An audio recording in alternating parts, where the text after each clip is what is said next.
beneath the desert sky. Aster had always dreamed of a better life for her family. Coming from a small village in Ethiopia, she and her husband Baruch worked tirelessly, but life remained difficult. With their young daughter, Hannah, Aster decided to take a bold step, seeking work in Saudi Arabia, where she could earn enough to improve their future. When she arrived in Riyadh, the shiny city felt both overwhelming and full of hope. Aster was introduced to her employers, Khalid and Layla, a wealthy couple with children. Though the promises of her employment sounded good, Aster quickly found herself caught in a difficult situation. At first, the work seemed manageable. Aster cleaned, cooked, and took care of the household. However, things soon took a darker turn. Khalid and Layla's expectations were extreme, with long hours and little rest. Layla was cold and distant, often critical of Aster's work. Khalid, though polite at first, began to make Aster uncomfortable with his lingering glances and casual comments. Despite these tensions, Aster remained focused on her goal, to return home with enough money to provide a better life for Hannah and Baruch. As time passed, Aster's life grew increasingly isolated. Her daily routine was exhausting, and her interactions with Khalid and Layla remained strained. The emotional toll was heavy, but Aster kept her resolve. She focused on her daughter's smiling face, imagining the day she could return home and make all the sacrifices worth it. Aster started confiding in a fellow maid, Fatima, who worked in a neighboring house. Fatima, too, had her own struggles and had been working in Saudi Arabia for several years. The two women bonded over their shared experience of hardship, but Aster never allowed herself to fully voice the deeper emotional pain she carried. One night, after a particularly hard day of work, Aster received a letter from home. Baruch wrote that they were struggling even more without her, and Hannah had been asking when her mother would return. Aster's heart ached, but it also gave her the strength she needed to push forward. But then a pivotal moment occurred. Khalid, in a brief conversation, made a comment that forced Aster to reassess everything.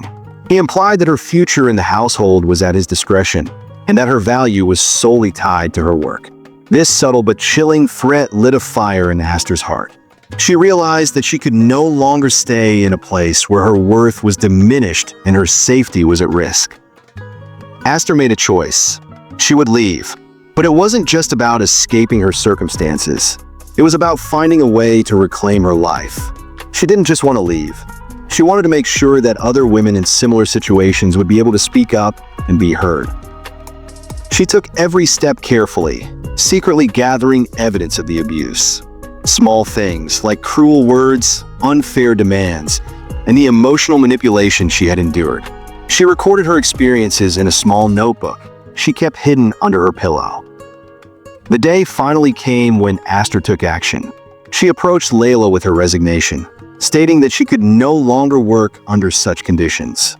Layla dismissed her coldly, but Aster was undeterred. With the help of Fatima, Aster contacted a support organization for migrant workers, a lifeline that had been recommended by a fellow maid. She shared her story, including evidence of the mistreatment, and filed a formal complaint. The support network took swift action, helping Aster secure a safe place to stay while they investigated her claims. Khalid and Layla were confronted with the truth of Aster's experiences. Though they tried to discredit her, the evidence was undeniable. The legal system, though slow and difficult to navigate, eventually supported Aster's claim. Their treatment of her was brought to light in a public case, which raised awareness about the conditions many migrant workers face. Aster's case became a symbol of courage for others in similar situations. She didn't just fight for herself.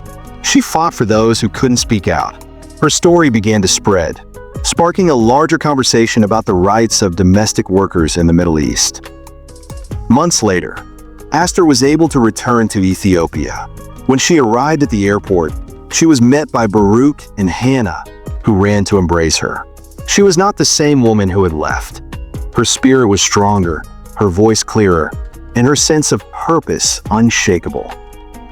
Though the scars of her journey would remain with her, Aster's victory was not just personal.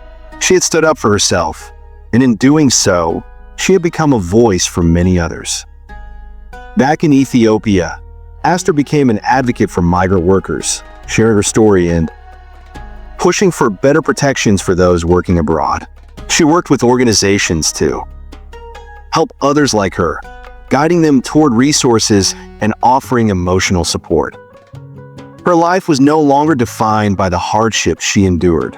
Instead, Aster became a beacon of strength for women everywhere who face challenges, abuse, and injustice.